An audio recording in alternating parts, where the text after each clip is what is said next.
Hello, welcome to this channel, Library by Anne van Hofstade.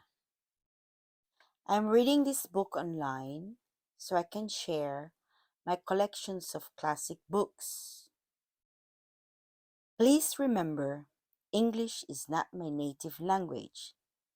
This channel is dedicated to less fortunate who, for whatever reasons, cannot afford to buy a classic book. Before we continue, please tell me if you have an easy access to books. Do you have a home library? Are you using your city library? Please leave your comments below.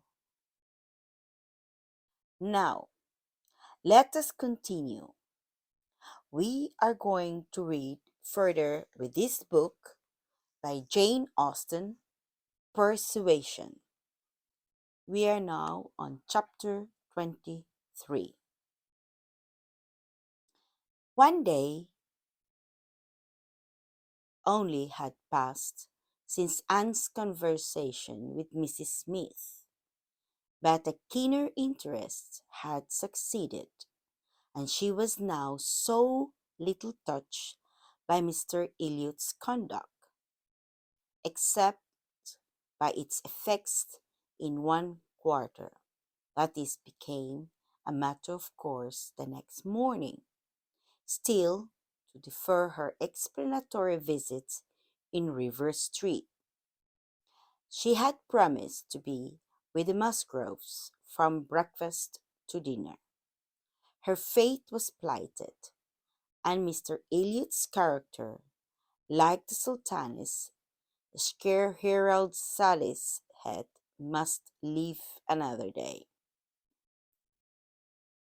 She could not keep her appointment punctually. However, the weather was unfavorable, and she had grieved over the rain on her friend's account, and felt it very much on her own before she was able to attempt to walk. When she reached the White Hart and made her way to the proper apartment, she found herself neither arriving quite in time nor the first to arrive. The party before her were Mrs. Musgrove, talking to Mrs. Croft, and Captain Harville to Captain Wentworth, and she immediately heard that Mary and Henrietta, too impatient to wait, had gone out the moment it had cleared, but would be back again soon, and that the strictest injunctions had been left with Mrs. Musgrove to keep her there till they returned. She had only to submit, sit down, be outwardly composed, and feel herself plunged at once in old agitations, which she had merely laid her account of tasting a little before the morning closed. There was no delay, no waste of time. She was deep in the happiness of such misery, or the misery of such happiness instantly. The 2 minutes after her entering the room, Captain Wentworth said, "We will write a letter. The letter we were talking of. Harville, now, if you will give me materials." Materials were all at hand, on a separate table. He went to it, and nearly turning his back on them all, was engrossed by writing. Mrs. Musgrove was giving Mrs. Croft the history of her eldest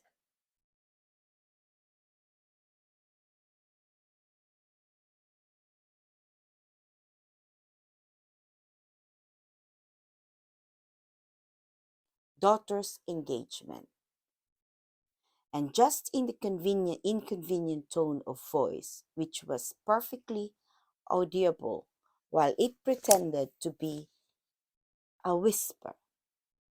Anne felt that she did not belong to the conversation, and yet, as Captain Harville seemed thoughtful and not disposed to talk, she could not avoid hearing many undesirable particulars, such as how Mr. Musgrove and my brother Hayter had met again and again to talk it over.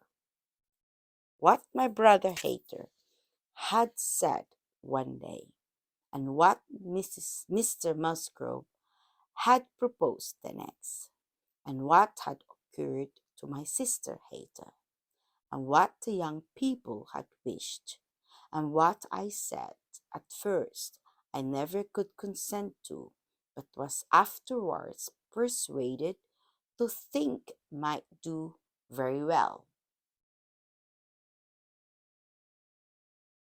and a great deal in the same style of open hearted communication, immunity which, even with very advantage of taste and delicacy, good Mrs. Musgrove could not give, could be properly interesting only to the principals.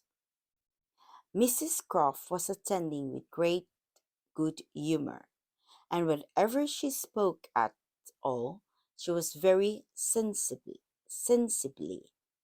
and hoped the gentleman might each to be too much of self occupied to hear. And so, ma'am, all these things considered, said Mrs. Musgrove in her powerful whisper, though we could have wished it different, yet altogether we did not think it fair to stand out any longer, for Charles Hayter was quite wild about it, and Henrietta was pretty near as bad, and so we thought they had better marry at once, and make the best of it, as many others have done before them. At any rate, I it will be better than a long engagement. That is precisely what I was going to observe, cried Mrs. Musgrove. Mrs. Croft, I would rather have young people settle on a small income at once and have to struggle with a few difficulties together than be involved in a long engagement. I always think that no mutual. Oh, dear Mrs. Croft, cried Mrs. Musgrove, unable to let her finish her speech. There is nothing I so abominate for young people as a long engagement. It is what I always protested against my children. It is all very well, I used to say, for young people to be engaged, if there is a certainty of their being able to marry in 6 months, or even in 12, but a long engagement. Yes, dear ma'am, said Mrs. Croft, or an uncertain engagement, an engagement which may be long, to begin without knowing that at such a time there will be the means of marrying.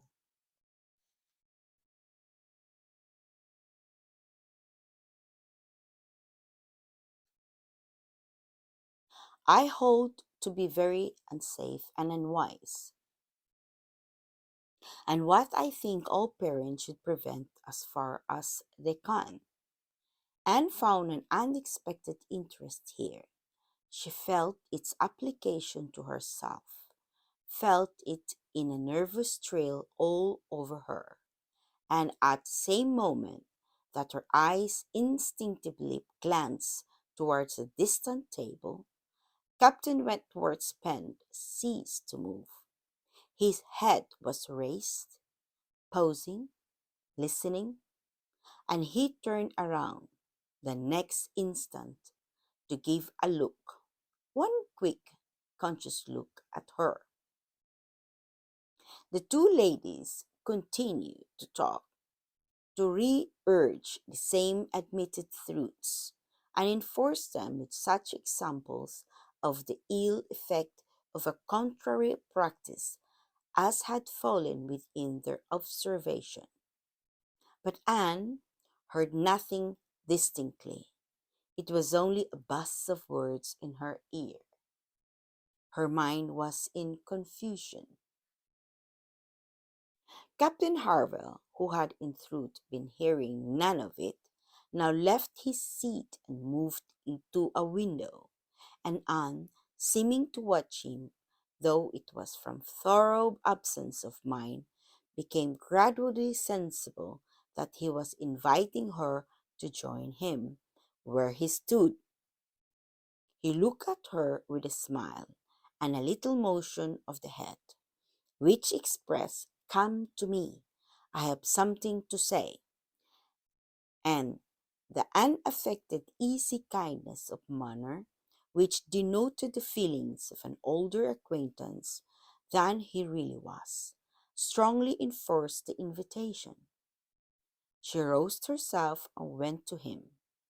The window at which he stood was the other end of the room, from where the two ladies were sitting, and though nearer to Captain Wentworth's table, not very near. As she joined him, Captain Harville's countenance reassumed the serious, thoughtful expression which seemed its natural character. "Look here," said he, unfolding a parcel in his hand, and displaying a small miniature painting. "Do you know who that is?" "Certainly, Captain Benwick." "Yes, and you may guess who it is for." But in deep tone, it was not done for her. "Miss Elliot, do you remember our walking together at Lyme and grieving for him? I little thought then, but no matter. It was drawn at the Cape. He met with a clever young German artist at the Cape, and in compliance with a promise to my poor sister, sat to him, and was bringing it home for her. And I have now the charge of getting it properly set for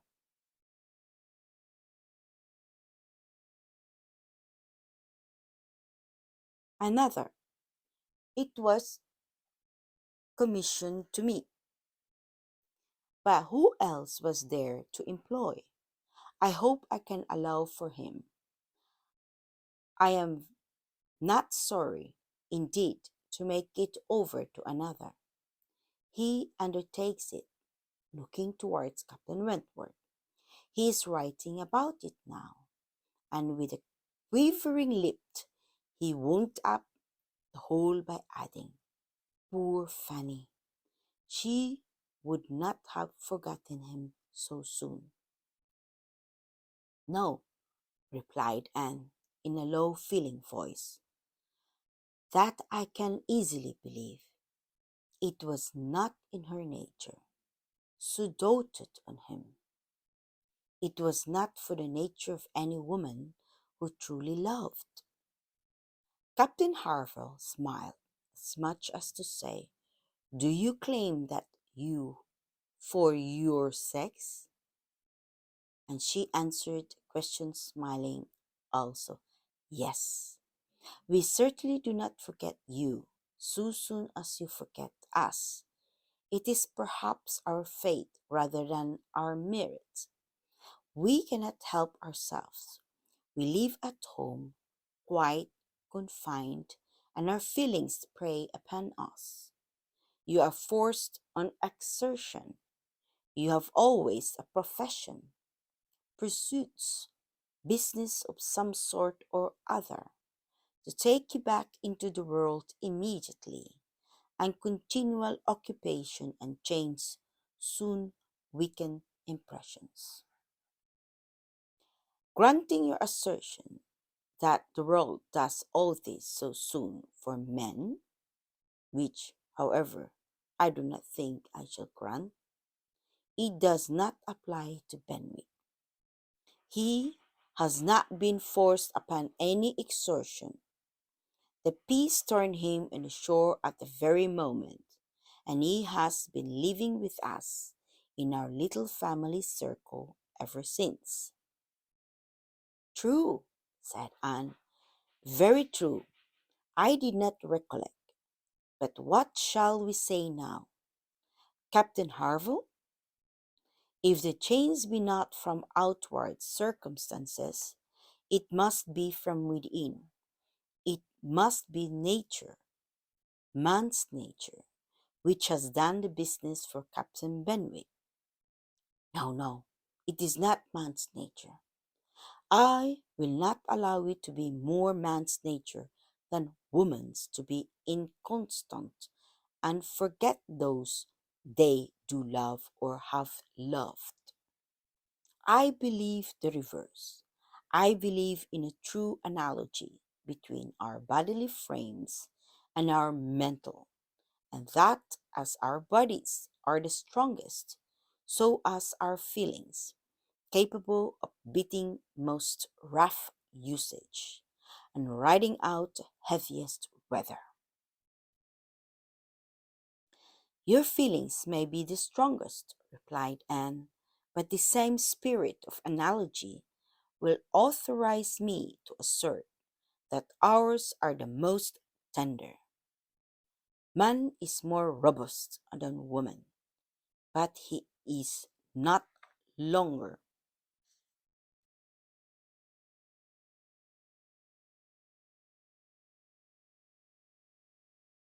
lived, which exactly explain my view of the nature of their attachments. Nay, it would be too hard upon you if it were otherwise. You have difficulties and privations and dangers enough to struggle with. You are always laboring and toiling, exposed to every risk and hardship. Your home, country, friends, all quitted, neither time nor health nor life to be called your own. It would be too hard indeed, with a faltering voice, if woman's feelings were to be added to all this. We shall never agree upon this question, Captain Harville was beginning to say, when a slight noise called their attention to Captain Wentworth's hitherto perfectly quiet division of the room. It was nothing more than that his pen had fallen down, but Anne was startled at finding him nearer than she had supposed, and half inclined to suspect that the pen had only fallen because he had been occupied by them, striving to catch sounds which yet she did not think she could have caught. Have you finished your letter? Said Captain Harville. No, quite a few lines more. I shall have done in 5 minutes. There's no hurry on my side. I am very ready whenever you are. I am in a very good anchorage here, smiling at Anne. Well supplied, and want for nothing. No hurry for a signal at all. Well, Miss Elliot, lowering his voice, as I was saying, we shall never agree to suppose upon this point. No man and woman would probably. Let me observe that all histories are against you, all stories, prose and verse. If I had such a memory as Benwick, I could bring you 50 quotations in a moment on my side, the argument, and I do not think I ever opened a book in my life which had not something to say upon a woman's inconstancy. Songs, proverbs, all talks of woman's fickleness. But perhaps you will say these were all written by men. Perhaps I shall. Yes, yes, if you please. No reference to examples in books. Men have every advantage of us in telling their own story. Education has been theirs in so much higher a degree. The pen had been in their hands.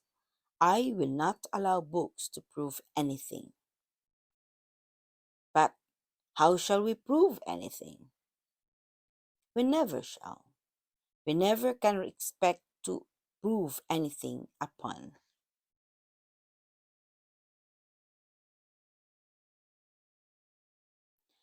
Such a point. It is a difference of opinion which does not admit of proof. We each begin probably with a little bias towards our own sex, and upon that bias build every circumstance in favor of it which has occurred within our own circle. Many of which circumstances, perhaps those very cases which strike us the most, may be precisely such as cannot be brought forward without betraying a confidence, or in some respects saying what would not be said.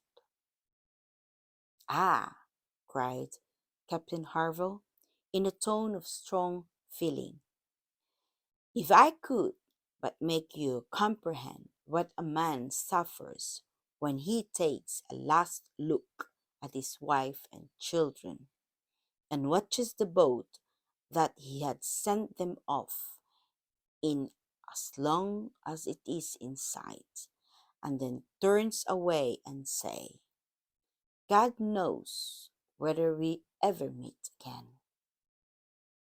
And then, if I could convey to you the glow of his soul when he does see them again, when coming back after a 12 months' absence, perhaps, and obliged to put into another port, he calculates how soon it be possible to get them there, pretending to deceive himself, and saying, they cannot be here till such a day, but all the while hoping for them 12 hours sooner, and seeing them arrive at last, as if heaven had given them wings, by many hours sooner still.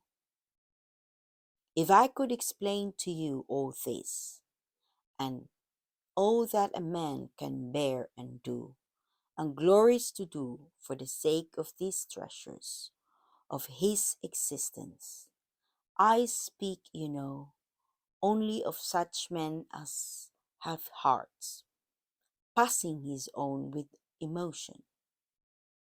Oh, cried Anne eagerly, I hope I do justice to all that is felt by you, and by those who resemble you. God forbid that I should undervalue the warm and faithful feelings of any of my fellow creatures. I should deserve utter contempt if I dared to suppose that true attachment and constancy were known only by women. No, I believe you capable of everything great and good in your married lives. I believe you equal to every important exertion and to every domestic forbearance, so long as, if I may be allowed the expression, so long as you have an object.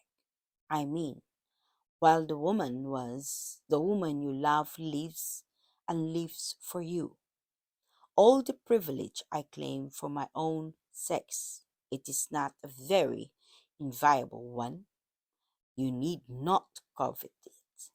is that of a loving longest, when existence or when hope is gone.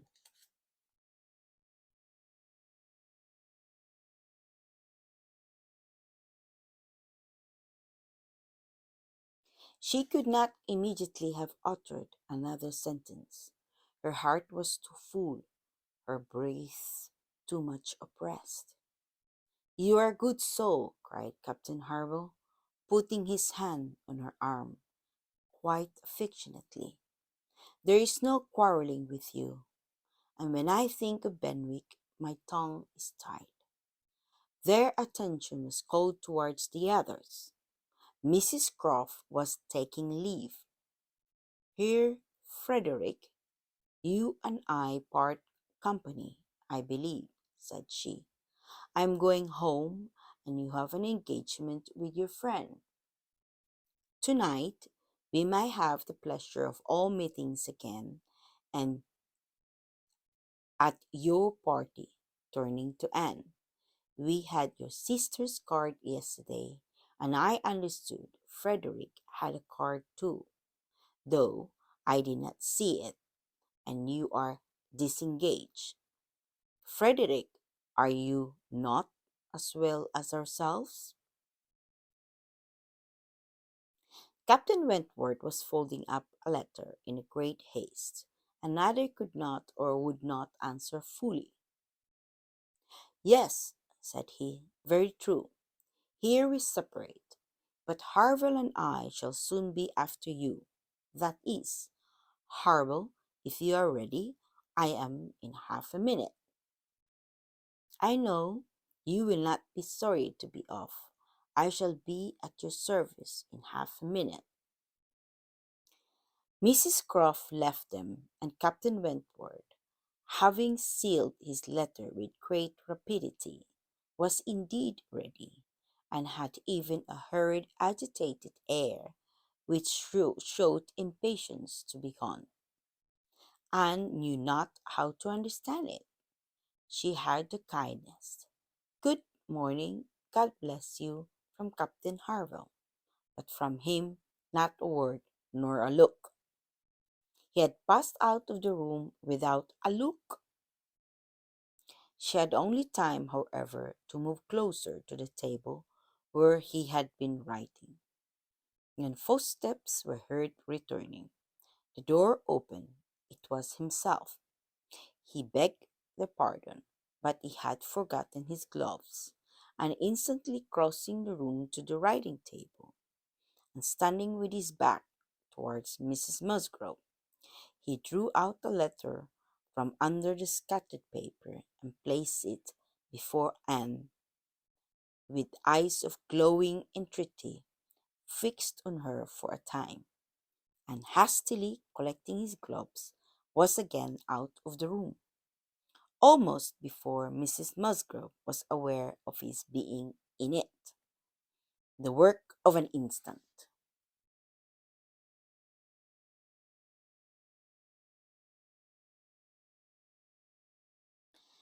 The resolution, which was instant, had made in Anne, was almost beyond expression. The letter, with a direction hardly legible, to Miss A. E., was evidently the one which he had been folding so hastily. While supposed to be writing only to Captain Benwick, he had been also addressing her, and the contents of that letter depended all which this world could do for her.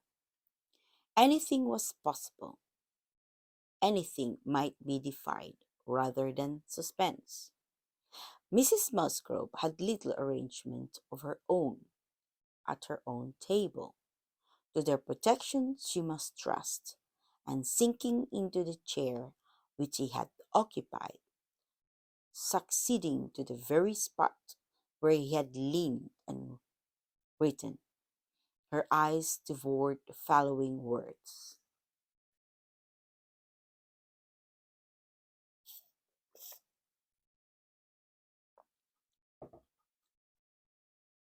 I can listen no longer in silence. I must speak to you by such means as are within my reach. You pierce my soul. I am half agony, half hope. Tell me not that I am too late, that such precious feelings are gone forever. I offer myself to you again with a heart even more your own than when you almost broke it 8 years and a half ago. Dare not say that man forgets sooner than woman, that his love has an earlier death.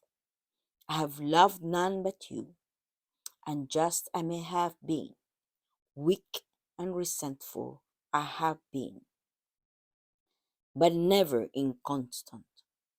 You alone have brought me to Bath. For you alone I think and plan. Have you not seen this?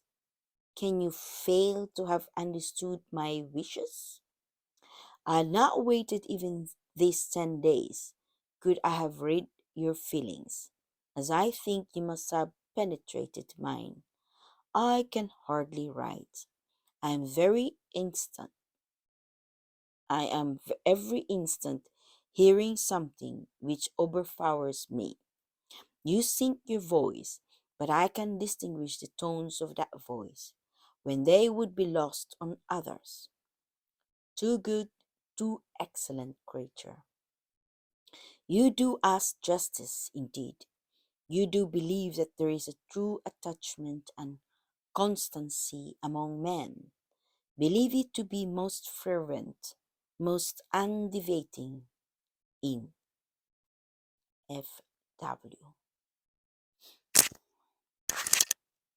I must go, and ascertain of my fate, that I shall return hither, or follow your party soon as possible. A word, a look will be enough to decide whether I enter your father's house this evening or never. Such a letter was not to be soon recovered from. Half an hour's solitude and reflection might have tranquilized her, but the 10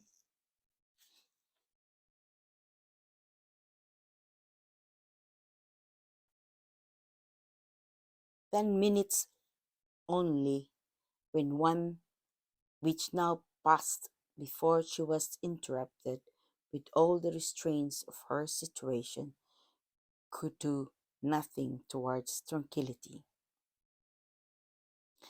Every moment rather brought fresh agitation. It was an overpowering happiness, and before she was beyond the first stage of full sensation, Charles, Mary, and Henrietta all came in. The absolute necessity of seeming like herself produced then an immediate struggle, but after a while she could do no more. She began not to understand a word they say, and was obliged to plead indisposition and excuse herself. They could then see that she looked very ill, were shocked and concerned, and would not stir without her for the world. This was dreadful. Would they only have gone away and left her in the quiet possession of that room, it would have been her cure. But to have them all standing or waiting around her was distracting, and in desperation she said she would go home. By all means, my dear, cried Mrs. Musgrove. Go home directly and take care of yourself, that you may be fit for the evening. I wish Sarah was here to doctor you, but I am no doctor myself. Charles, ring and order a chair. She must not walk. But a chair would never do. Worse than all, to lose the possibility of speaking 2 words to Captain Wentworth in the course of her quiet, solitary progress up the town, and she felt almost certain of meeting him, could not be borne. The chair was earnestly protested against, and Mrs. Musgrove, who thought only of one sort of illness, having assured herself with some anxiety that there had been no fall in the case, the Anne had not at any time lately slipped down and got a blow on her head, and that she was perfectly convinced of having had no fall, could part with her cheerfully and depend on finding her better at night. Anxious to omit no possible precaution, Anne struggled and said, "I am afraid, ma'am, that it is not perfectly understood. Pray be good as to mention to the other gentlemen that we hope to see your whole party this evening. I am afraid there had been some mistake, and I wish you particularly to assure Captain Harville and Captain Wentworth that we hope to see them both."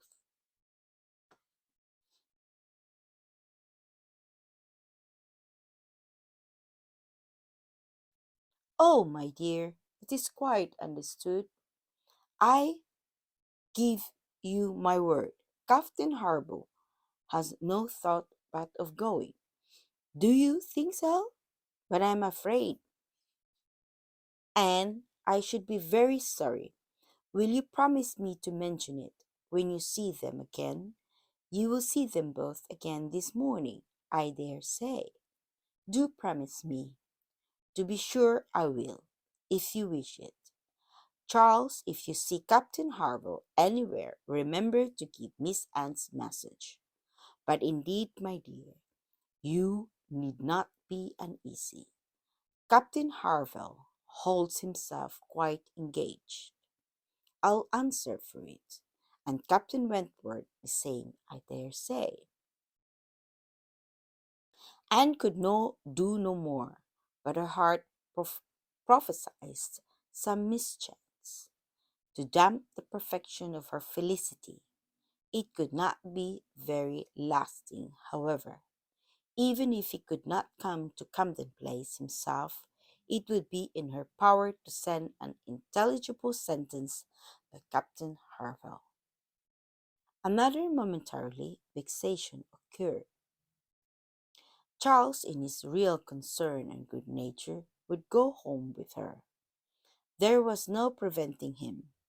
This was almost cruel, but she could not be long unforgrateful. He was sacrificing an engagement at the gunsmith's to be of use to her, and she set off with him with no feeling but gratitude apparent.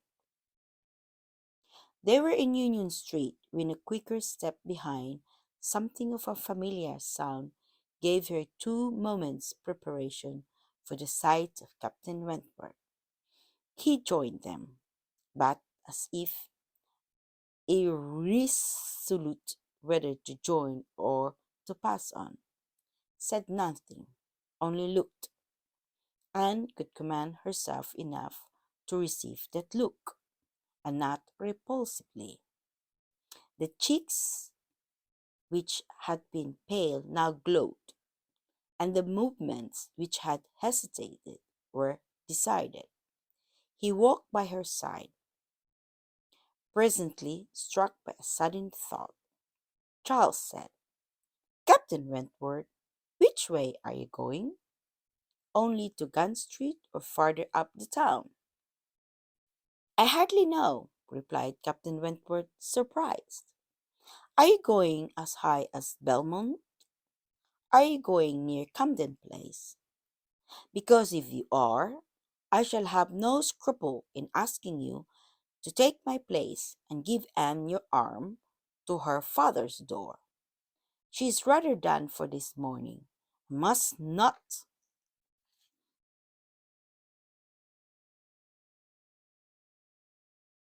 go so far without help, and I ought to be at that fellow's in the marketplace.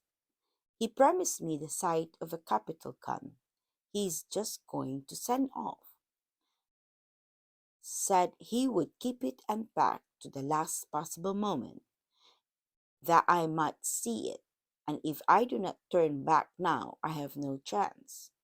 By his description, a good deal like the second size double barrel of mine, which you shoot with one day round Winthrop. There could not be an objection. There could be only a most proper alacrity, a most obliging compliance for public view, and smiles reigned in and spirits dancing in private rapture. In half a minute, Charles was at the bottom of Union Street again, and the other two proceeding together, and soon words enough had passed between them to decide their direction towards the comparatively quiet and retired gravel walk, where the power of conversation will make the present hour a blessing indeed, and prepare it for all the immortality which the happiest recollections of their own future lives could bestow. There they exchanged again those feelings and those promises which had once before seemed to secure everything, but which had been followed by so many years of division and estrangement.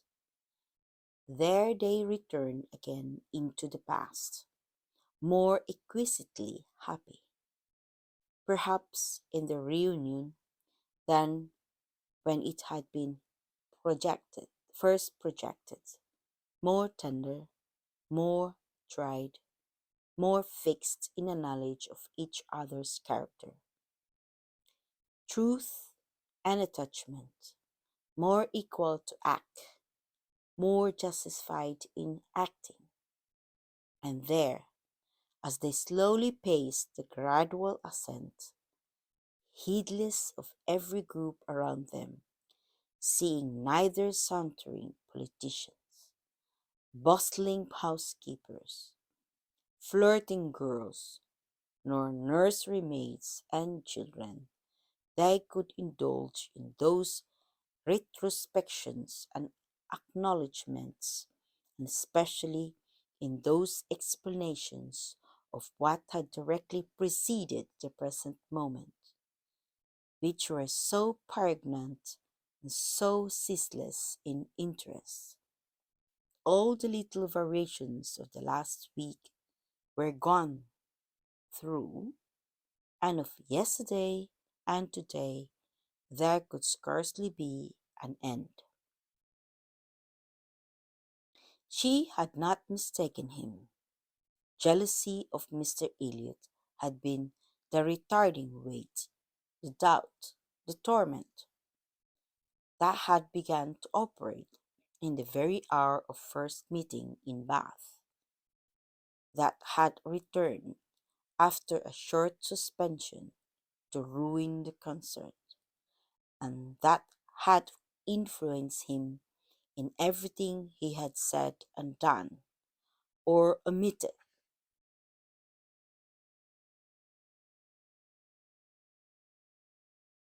to say and do, in the last 24 hours.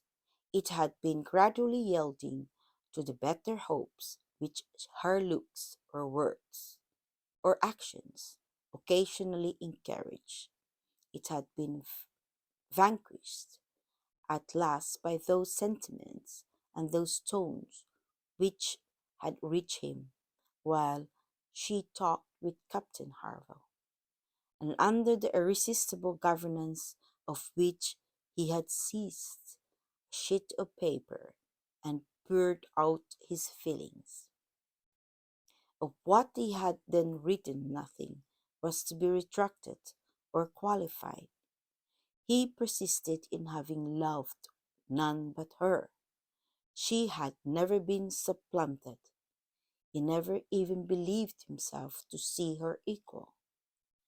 Thus much indeed he was obliged to acknowledge that he had been constant unconsciously, nay, unintentionally, that he had meant to forget her, and believed it to be done. He had imagined himself indifferent when he had only been angry, and had been unjust to her merits, because he had been a sufferer from them. Her character was now fixed in his mind, on his mind, as perfection itself, containing the loveliest medium of fortitude and gentleness, but he was obliged to acknowledge that only at Uppercross had he learned to do her justice, and only at Lyme had he begun to understand himself. At Lyme he had received lessons of more than one sort. The passing admiration of Mr. Elliot had at least roused him, and the scenes at the Cobb and at Captain Harville's had fixed her superiority. In his preceding attempts to attach himself to Louisa Musgrove, the attempts of angry pride, he protested that he had forever felt it to be impossible, that he had not cared, could not care for Louisa, though till that day, to the leisure for reflection which followed it, he had not understood the perfect excellence of the mind with which Louisa's could so ill bear a comparison, or the perfect unrivalled hold it possessed over his own. There he had learned to distinguish between the steadiness of principle and the obstinacy of self-will, between the darings of heedlessness and the resolution of a collected mind. There he had seen everything to exalt in his estimation the woman he had lost, and there began to deplore the pride, the folly, the madness of resentment which had kept him from trying to regain her when thrown in his way. From that period his penance had become severe. He had no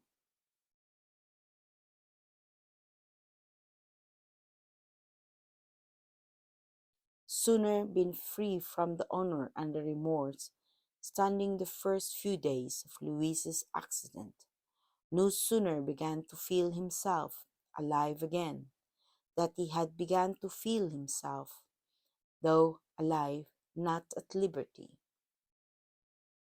I found, said he, that I was considered by Harville an engaged man, that neither Harville nor his wife entertained a doubt of our mutual attachment. I was startled and shocked.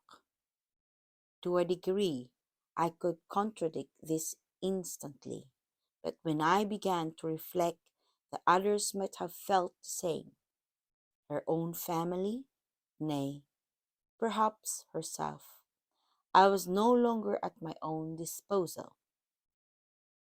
I was hers in honor if she wished it. I had been unguarded. I had not thought seriously on the subject before. I had not considered that my excessive intimacy must have its danger of ill consequence in many ways, and that I had no right to be trying whether I could attach myself to either of the girls, at the risk of raising even an unpleasant report, were there no other ill effects. I had been grossly wrong, must avoid consequences.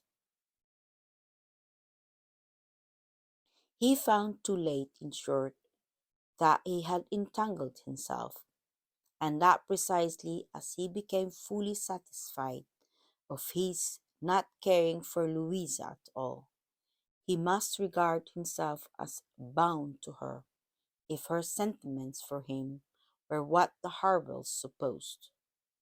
It determined him to leave Lyme and await her complete recovery elsewhere.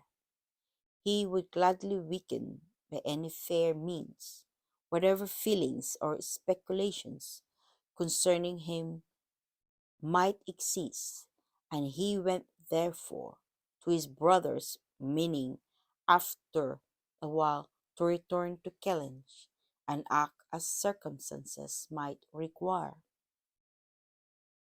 It was 6 weeks with Edward, said he. I saw him happy. I could have no other pleasure. I deserved none. He inquired after you very particularly, asked even if you were personally altered, little suspecting that to my eye you could never alter. Anne smiled and let it pass. It was too pleasing a blunder for a reproach. It is something for a woman to be assured, in her 8 and 28 year, that she had not lost one charm of early youth. But the value of such homage was inexpressibly increased to Anne by comparing it with former words, and feeling it to be the result, not the cause of revival of his warm attachment. He had remained in Shropshire, lamenting the blindness of his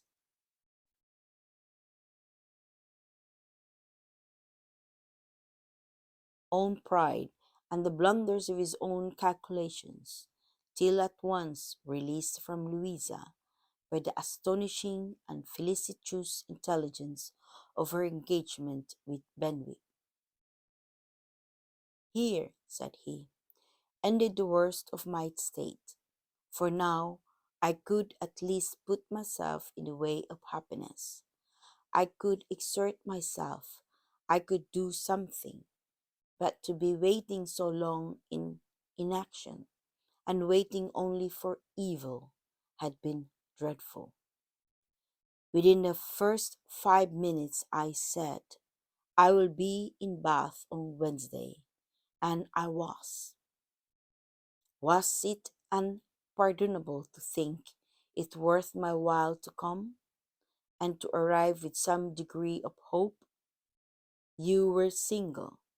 It was possible that you might retain feelings of the past, as I did, and one encouragement happened to be mine. I could never doubt that you would be loved and sought by others, but I knew to a certainty that you had refused one man at least, of better pretensions than myself, and I could not help often saying, was this for me? Their first meeting in Milham Street afforded much to be said, but the concert still more. That evening seemed to be made up of exquisite moments. The moment of her stepping forward in the octagon room to speak to him, the moment of Mr. Ilius appearing and tearing her away, and one of the two subsequent moments, marked by returning hope of increasing despondence, were dwelt on with energy.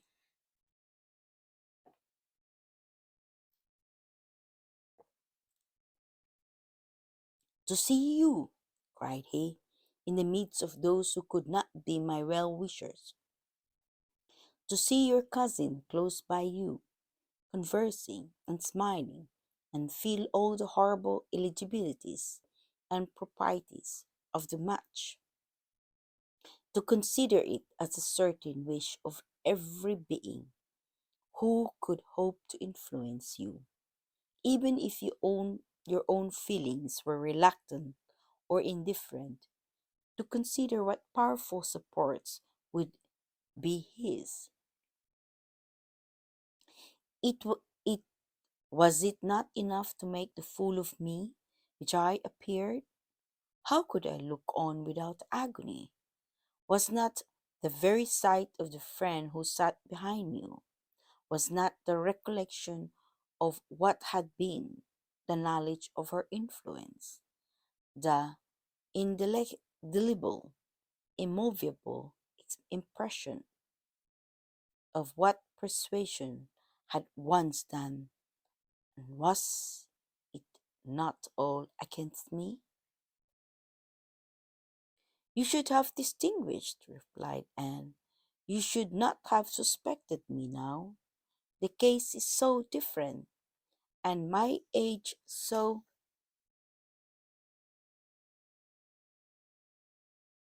different. If I was wrong in yielding to persuasion once, remember that it was to persuasion exerted on the side of safety, not of risk. When I yielded, I thought it was to duty, but no duty could be called in aid here. In marrying a man indifferent to me, all risk would have been incurred, and all duty violated. Perhaps I ought to have reasoned thus, he replied, but I could not. I could not derive benefit from the late knowledge I had acquired of your character. I could not bring it into play. It was overwhelmed, buried, lost in those earlier feelings, which I had been smarting under year after year. I could think of you only as one who had yielded, who had given me up, who had been influenced by anyone rather than by me. I saw you with the very person who had guided you in that year of misery. I had no reason to believe her of less authority now. The force of habit was to be added. I should have thought, said Anne, that my manner to yourself might have spared you much or all of this. No, no, your manner might be only the ease which your engagement to another man would give. I left you in this belief, and yet I was determined to see you again. My spirits rallied with the morning, and I felt I had still a motive for remaining here. At last Anne was at home again, and happier than anyone in that house could have conceived. All the surprise, suspense, and every other painful part of the morning dissipated by this observation. She re entered the house, so happy as to be obliged to find an alloy in some momentary apprehensions of its being impossible to last. An interval of meditation, serious and grateful, was the best corrective of everything dangerous in such high wrought felicity. She went to her room and grew steadfast and fearless in the thankfulness of her enjoyment. The evening came, the drawing rooms were lighted up, the company assembled. It was but a card party. It was but a mixture of those who had never met before and those who met too often, a commonplace business, too numerous for intimacy, too small for variety. But Anne had never found an evening shorter, glowing and lovely in its sensibility and happiness, and more generally admired than she thought about or cared for. She had cheerful or forbearing feelings for every creature around her. Mr. Elliot was there, she avoided, but she could pity him. The Wallises, she had amusement in understanding them. Lady Dalrymple and Miss Carteret, they would soon be innoxious cousins to her. She cared not for Mrs. Clay, and had nothing to blush for in the public manners of her father and sister. With the Musgroves there was the happy chat of perfect ease. With Captain Harville, the kind-hearted intercourse of brother and sister. With Lady Russell, attempts at conversation which a delicious consciousness cut short. With Admiral and Mrs. Croft, everything of peculiar cordiality and fervent interest, which the same consciousness sought to conceal. And with Captain Wentworth, some moments of communication continually occurring, and always the hope of more, and always the knowledge of his being there.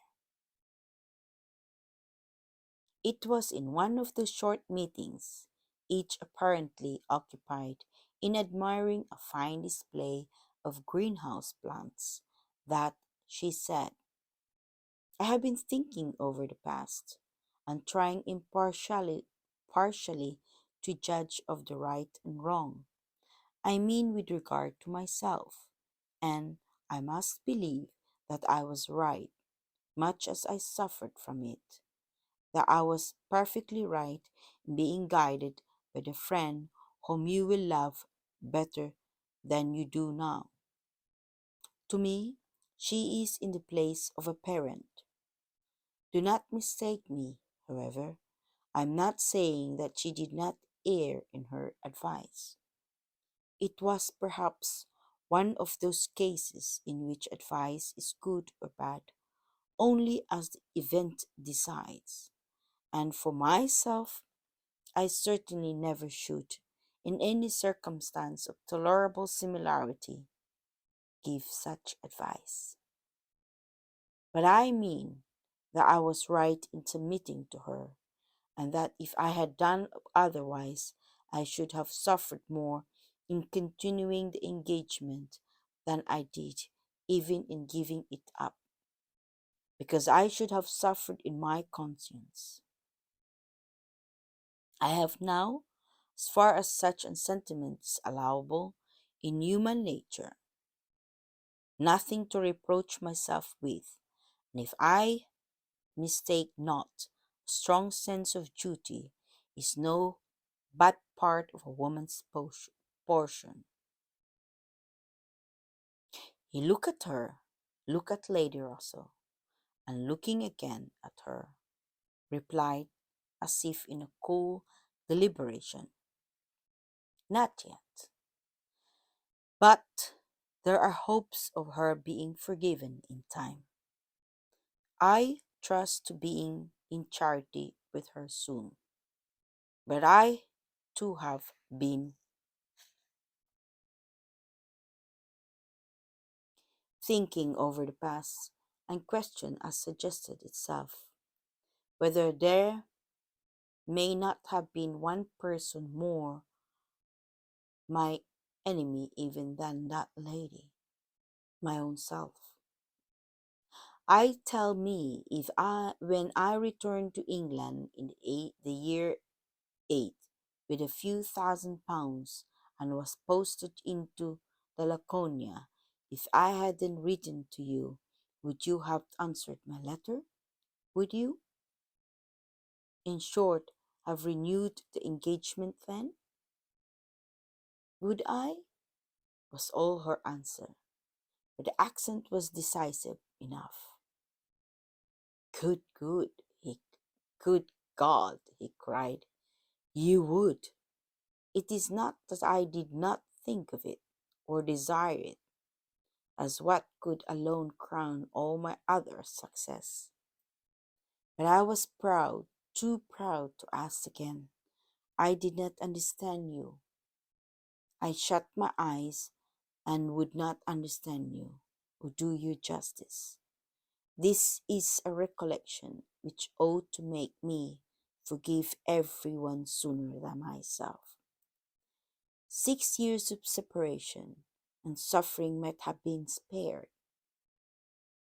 It is a sort of pain too, which is new to me. I have been used to the gratification of believing myself to earn every blessing that I enjoyed.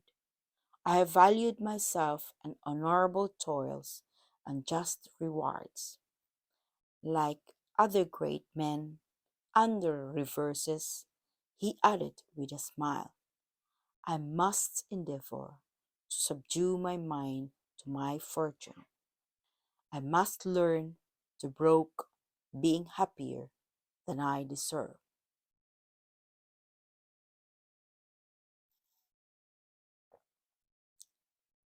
That was the end of chapter 23. Now, for chapter 24, this is the last chapter of Persuasion. I decided to just continue with this. Persuasion by Jane Austen, chapter 24. Who can be in doubt of what followed? When any two young people take it into their heads to marry, they are pretty sure by perseverance to carry their point, be they ever so poor or ever so imprudent, or ever so little likely to be necessary to each other's ultimate comfort. This may be bad morality to conclude with, but I believe it to be truth. And if such parties succeed, how should a Captain Wentworth and Anne Elliot, with the advantage of maturity of mind, consciences of right, and one independent fortune between them, fail of bearing down every opposition? This might in fact have done a great deal more than just met with, for there was little to distress them behind the want of graciousness and warmth. Sir Walter made no objection, and Elizabeth did nothing worse than look cold and unconcerned. Captain Wentworth, with 25,000 pounds, and as high in his profession as merit and activity could place him, was no longer nobody. He was now esteemed quite worthy to address the daughter of a foolish spendthrift baronet, who had not had principle or sense enough to maintain himself in the situation in which Providence had placed him, and who could give his daughter at present but a small part of the share of the 10,000 pounds which must be hers hereafter.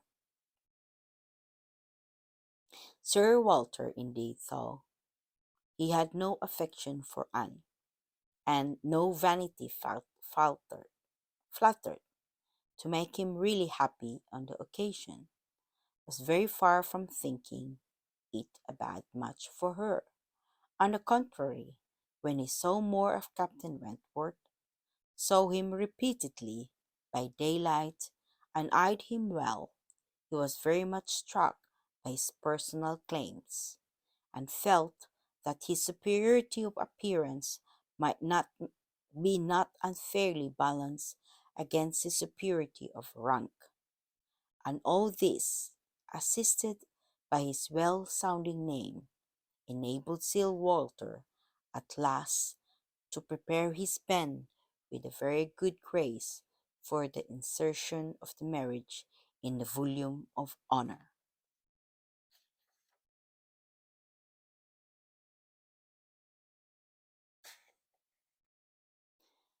The only one among them whose opposition of feeling could excite any serious anxiety was Lady Russell.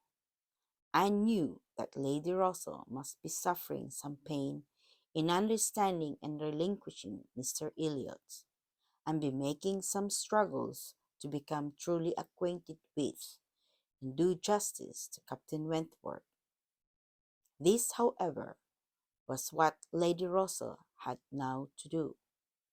She must learn to feel that she had been mistaken with regard to both, that she had been unfairly influenced by appearances in each, that Captain that because Captain Wentworth's manners had not suited her own ideas, she had not been too quick in suspecting them to indicate a character of dangerous impetuosity, and that because Mr. Elliot's manner had precisely pleased her in their propriety and correctness, their general politeness and suavity, she had been too quick in receiving them as a certain result of the most correct opinions and well regulated mind.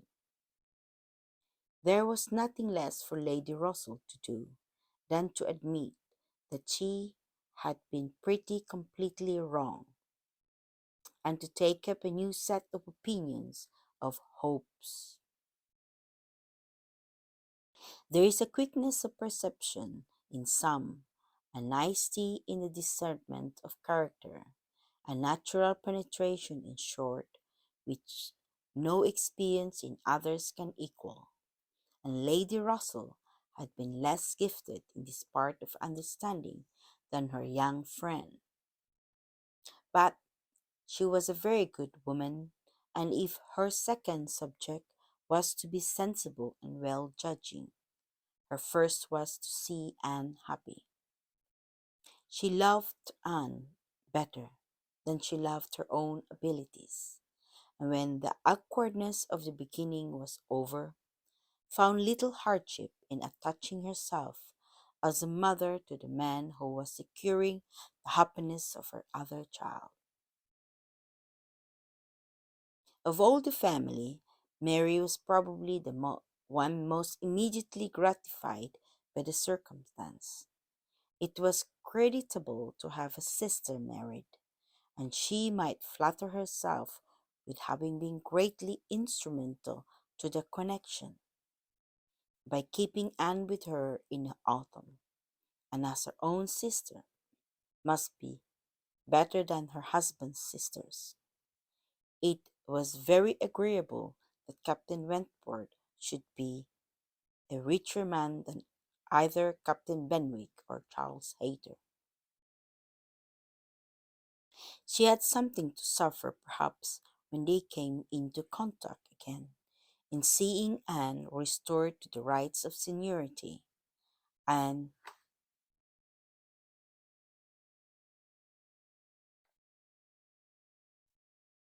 the mistress of a very pretty laundrette. But she had a future to look forward to of a powerful consolation. Anne had no Uppercross Hall before her, no landed estate, no headship of a family, and if they could but keep Captain Wentworth from being made a baronet, she would not change situations with Anne. It would be well for the eldest sister if she were equally satisfied with her situation, for a change is not very probable there. She had soon the mortification of seeing Mr. Elliot withdraw, and no one of a proper condition had since presented himself to raise even the unfounded hopes which sunk with him. The news of his cousin Anne's engagement burst on Mr. Elliot's most unexpectedly. It deranged his best plan of domestic happiness, his best hope of keeping Sir Walter single by the watchfulness which in son-in-law's rights would have given. But though discomfited and disappointed, he could still do something for his own interest and his own enjoyment. He soon quitted Bath, and on Mrs. Clay's quitting it likewise soon afterwards, and being next heard of an established under his protection in London. It was evident how double a game he had been playing, how determined he was to save himself from being cut out by one artful woman, at least. Mrs. Clay's affections had overpowered her interest, and she had sacrificed, for the young man's sake, the possibility of scheming longer for Sir Walter. She has abilities, however, as well as affections. It is now a doubtful point whether his cunning or hers may finally carry the day, whether after preventing her from being the wife of Sir Walter, he may not be wielded and coerced at last into making her the wife of Sir William. It cannot be doubted that Sir Walter and Elizabeth were shocked and mortified by the loss of their companion and the discovery of their deception in her. They had their great cousins, to be sure, to resort to for comfort, but they must long feel that to flatter and follow others, without being flattered and followed in turn, is but a state of half enjoyment. Unsatisfied with the very early period of Lady Russell's meaning to love Captain Wentworth as she ought, had no other alloy to the happiness of her prospects than what arose from the consciousness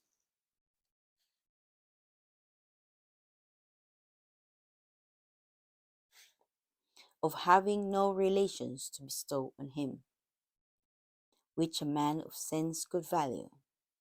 There she felt her own inferiority keenly. The disproportion in their fortune was nothing.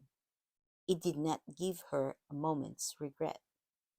But to have no family to receive and estimate him properly, nothing of respectability, of harmony, of goodwill to offer in return for all the worth and all the prompt welcome which met her in his brothers and sisters, was a source of a lively pain as her mind could well be sensible of, under circumstances of otherwise strong felicity. She had but two friends in the world to add to his list, Lady Russell and Mrs. Smith. To those, however, he was very well disposed to attach himself. Lady Russell, in spite of all her former transgressions, he could now value from his heart. While he was not obliged to say that he believed her to have been right in originally dividing them, he was ready to say almost everything else in her favor. And as for Mrs. Smith, she had claims of various kinds to recommend her quickly and permanently. Her recent good offices by Anne had been enough in themselves, and in their marriage, instead of depriving her of one friend, secured her two. She was in the earliest visitor in her settled life, and Captain Wentworth, by putting her in a way of recovering her husband's property in the West Indies, by writing for her, acting for her, and seeing her through all the petty difficulties of the case, with the activity and exertion of a fearless man and a determined friend, fully requited the services which she had rendered, or ever meant to render, to his wife. Mrs. Smith's enjoyments were not spoiled by this improvement of income, with some improvement of health and the acquisition of such friends to be often with, for her cheerfulness and mental alacrity, did not fail her. And while these prime supplies of goods remain, she might have bid defiance even to greater accessions of worldly prosperity. She might have been absolutely rich and perfectly healthy, and yet be happy. Her spring of felicity was in the glow of her spirits, as her friend Anne's was in the warmth of her heart. Anne was tenderness in itself, and she had the full worth of it in Captain Wentworth's affection. His profession was all it could ever make her friends wish that tenderness, less the dread of a future war, all that could dim her sunshine. She gloried in being a sailor's wife, but she must pay the tax of quick alarm for belonging to the profession, which is, if possible, more distinguished in its domestic virtues than in its national importance. This is the end of chapter 24, the last chapter of Persuasion by Jane Austen.